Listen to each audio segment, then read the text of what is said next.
J'avais 26 ans, je finissais mon internat.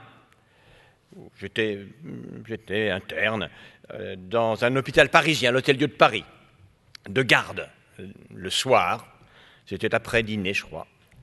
Et je vois arriver un confrère, un jeune médecin, un peu plus âgé que moi, il devait avoir 30 ans, 32 ans. Et ce jeune médecin me dit, voilà, j'ai pris 230 comprimés de tel antidépresseur qui, à ces doses, était censé ne guère pardonner. Je voulais mourir désespérément, maintenant je ne le veux plus, alors tu fais ce que tu peux. J'ai fait tout ce que je pouvais et j'ai échoué. Il est mort. À partir de cet épisode vécu, fondateur dans ma réflexion, j'en suis arrivé au fil des décennies à m'interroger sur cette liberté singulière qu'est l'ultime.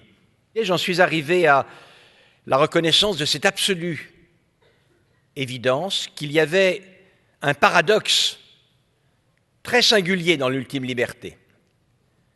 C'est que d'une part, sans doute, elle était une liberté dans le sens où le temps n'est plus, où l'on déterrait les personnes qui s'étaient suicidées afin de les démembrer et de disperser les parties de leur corps par punition de cet acte sacrilège absolu qu'ils avaient commis. Ils avaient la liberté de se tuer, certes.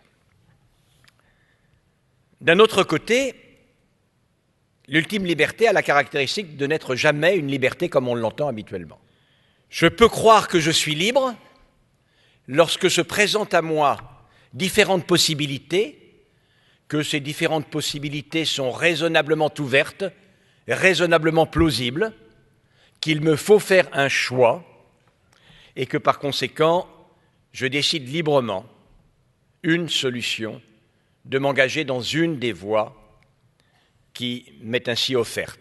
Ou bien alors, je peux ne pas quitter Lyon, profitant du fait que l'on va longer le Rhône ou la Saône, je peux demander à la voiture de s'arrêter et considérant que, après tout, j'ai bientôt 67 ans, que l'essentiel des plaisirs les plus intenses, sans doute je les ai vécus plus que je ne les vivrai, que ma vie intellectuelle n'a pas été totalement déshéritée, que ma foi, il est temps d'y mettre fin. Là, ce sera une vraie liberté. J'ai une série de choix et je déciderai ce qu'il convient de faire. Sauf évidemment que c'est absurde. Ça n'est jamais comme cela que cela se passe.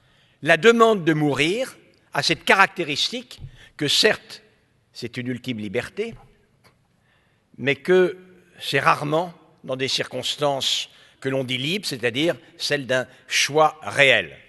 Et la personne qui ne peut supporter les douleurs, qui jour après jour la tenaille, douleurs physiques bien entendu, mais également impression de totale absurdité, certitude qu'il n'y a aucune raison objective, rationnelle, d'attendre un lendemain qui ne peut amener au mieux que la répétition, éventuellement l'aggravation, de ce que l'on ne supporte pas le jour même. Et cette personne, dès lors, décide qu'il est absurde de continuer. Continuer n'a pas de sens, profondément, et qu'il est temps d'arrêter, mais elle ne voit pas ce qu'elle pourrait décider de différent.